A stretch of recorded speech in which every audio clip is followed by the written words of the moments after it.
Sampurasun warga Bandung, hari ini atau dalam beberapa waktu ke depan lah ya, lebih tepatnya di DPRD sedang membahas terkait dengan anggaran, khususnya anggaran di tahun 2022. Nah, ini warga Kota Bandung juga harus mengetahui, sekalipun ini baru proses ya, tapi menuju finalisasi. Jadi secara aturan anggaran ini akan diketok palu maksimal tanggal 30 November. Kalau terlambat ya tentunya akan kena penalti ya, baik kepala daerah atau juga anggota dewannya. Gitu. Nah, sekarang sedang dalam proses pembahasan, gitu ya. Kita bersama kepala daerah, ya, eksekutif, yang dalam hal ini adalah TAPD, kemudian dengan Banggar dari DPRD, membahas rupiah demi rupiah. Gitu. Karena sesungguhnya anggaran Kota Bandung cukup besar, gitu ya. Sebelumnya kita bahkan sampai 7 triliun, tetapi dengan kondisi COVID ini kita memprediksi tidak nyampe 6 triliun. Gitu. Jadi ada penurunan yang cukup signifikan, tetapi mudah-mudahan saja kita pastikan dan akan kita kawal bahwa urusan prioritas itu tetap akan bisa diakomodir, dan juga urusan yang prioritas untuk masyarakat juga itu bab pelayanan, bab apapun juga tetap bisa diakomodir itu. Nah, ada banyak poin ya, karena ada banyak dinas ya, ada terkait dengan kesehatan pertama gitu ya. Pelayanan untuk warga Kota Bandung insya Allah masih kita perjuangkan. Itu apa yang disebut dengan UHC. UHC ini anggarannya lebih dari 200 miliar ya, sekitar 270 miliaran. Itu kita akan perjuangkan juga agar bisa dirasakan langsung oleh warga Kota Bandung yang dalam kondisi tertentu tidak mampu untuk menangani kesehatannya, yang membutuhkan tindakan-tindakan operasi dan lain-lain gitu ya. Asal dia punya KTP dan KK Kota Bandung, maka dengan bilang bahwa dia ingin di cover UHC, insya Allah bisa dilayani gitu ya. Yang kedua terkait dengan pendidikan. Pendidikan kita alokasikan dana yang tidak sedikit ya, lebih dari 130 miliar itu untuk warga Kota Bandung yang memiliki putra-putri mau masuk sekolah, baik itu masuk ke SD ataupun pergantian dari SD ke SMP gitu ya, kemudian ke SMA melalui jalur RMP. Jadi warga yang terdampak COVID atau yang jelas-jelas sudah masuk di dalam DTKS ya, itu bisa mengambil jalur RMP ini gitu. Karena dengan melalui jalur RMP rawan melanjutkan pendidikan, dia tidak dibebani biaya pendaftaran, dia tidak dibiayai biaya SPP, bahkan tidak ada lagi istilah ijazah yang ditahan gitu ya. Karena insya Allah ini sudah dibiayai oleh pemerintah Kota Bandung gitu ya, itu. Jadi anggarannya tidak sedikit. Nah, yang tidak masuk DTKS nanti menjelang pendaftaran ya, sekitar bulan Maret ya sampai Mei mungkin itu akan ada informasi, itu mendaftarkan diri, menyampaikan di kelurahan sehingga masuk di dalam musyawarah kelurahan, di dalam berita acaranya bahwa Bapak Ibu termasuk keluarga yang terdampak dan akan masukkan ke dalam DTKS. Nah, berita acara itulah yang akan menjadi modal bagi warga Kota Bandung untuk menyekolahkan anaknya melalui jalur RMP. Kemudian yang ketiga terkait dengan urusan sembako nih, ini ada satu dinas ya, Disdagin akan menyiapkan sejumlah anggaran untuk melayani masyarakat dengan pelayanan sembako murah gitu ya, sembako bersubsidi yang awalnya harga tertentu mungkin ya disubsidi oleh pemerintah Kota Bandung, harganya menjadi sangat murah. Nah, ini kita alokasikan dananya sekitar 5 miliar gitu ya. Biasanya menjelang Ramadan atau menjelang Idul Fitri biasanya pelaksanaannya. Ya. Kemudian dari dinas terkait dengan Dispangtan ya, Dispangtan ini untuk ketahanan pangan, sekalipun Kota Bandung lahannya sudah semakin menyempit gitu ya, tapi ada program menarik dari Mang Odet yaitu terkait dengan buruan sae, program buruan sae. Dan insya Allah kita akan alokasikan sekitar 100 titik gitu ya, 100 titik.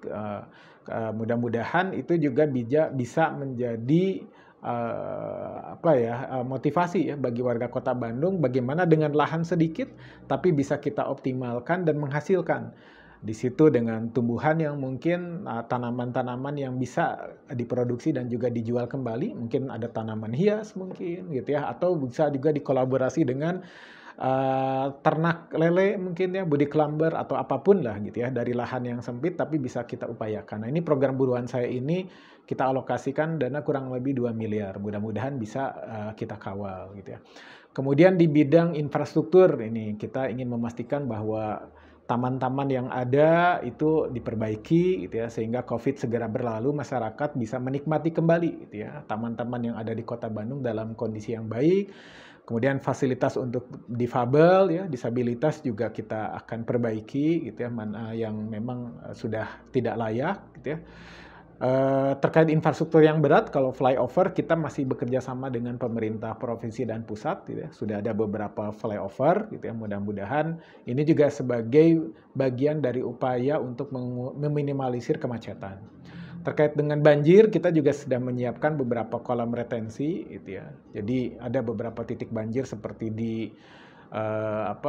Cibaduyut yang rutin, kemudian di beberapa ada sekitar 26 titik ya. Nah, ini kolam retensi ini ada yang di daerah Gede Bage, ada juga kita siapkan juga di GBLA gitu ya. Mudah-mudahan itu bisa menampung limpasan air yang sebetulnya karena ulah kita juga ya. Ini butuh kesadaran dari warga Kota Bandung karena solokan sungai yang ada itu semakin menyempit. Tapi pemerintah tetap hadir berupaya untuk mengantisipasi itu semua gitu ya. Jadi di beberapa titik baik di timur, barat, selatan kita upayakan ada penampungan air ya yang disebut dengan kolam retensi. Kalau di lingkup masyarakat bisa membuat ya dengan drum pori atau minimalnya biopori, selain memang bisa bermanfaat untuk pengelolaan sampah organik, juga bisa penyerapan air juga gitu ya. Sehingga di titik-titik yang biasanya banyak biopori di lingkungannya, kalau awalnya banyak air tergenang, insya Allah dengan program biopori atau program drum pori itu akan jauh sangat mengurangi gitu ya. Itu beberapa hal yang mungkin bisa diketahui oleh masyarakat. Kemudian terkait penerangan, nah ini program Bandung Caang ya, Baranang, ini juga mudah-mudahan bisa kita dorong ya di penerangan di lingkungan ya, PJL-PJL-nya, kemudian di jalan-jalan utama dengan PJU-PJU-nya kita juga akan dorong bahwa itu anggarannya tetap kita alokasikan ada gitu ya. Kemudian juga terkait COVID, kita belum lepas ya dari COVID, ya, sehingga Kota Bandung, Mang Odet dalam ini masih mengalokasikan anggaran yang tidak sedikit ya. Memang aturan juga ada minimal 5 sampai dengan 10% gitu ya dari APBD itu harus dialokasikan untuk nakes diantaranya. Karena gimana pun juga pahlawan pada kondisi COVID ini adalah teman-teman kita, saudara kita yang berjuang di garda terdepan itu di urusan kesehatan ya, tim medis kita ya, tenaga kesehatan kita, dengan alokasi anggaran sebagai insentif tambahan itu tidak kurang dari 150 miliar kita alokasikan gitu ya itu.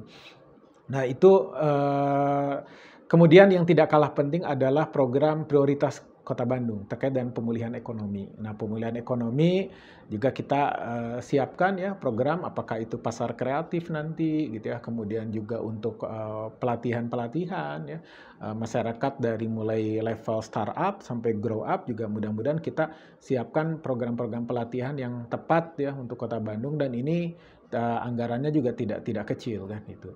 Kemudian tempat kiprah pemuda ya, itu baik dengan Youth Space kita akan bangun di beberapa titik di setiap wilayah gitu ya. Kemudian juga co-working space sebagai janji dari Mang Odet ya, bagaimana kita bisa meningkatkan penghasilan kita dengan kan duduk di dalam satu ruangan gitu ya, ada sebuah meja, atau sekarang juga ada yang co-working space itu di tingkat kelurahan, kantor kelurahan, atau di kafe-kafe ada menyiapkan, yang penting ada akses internet gitu ya.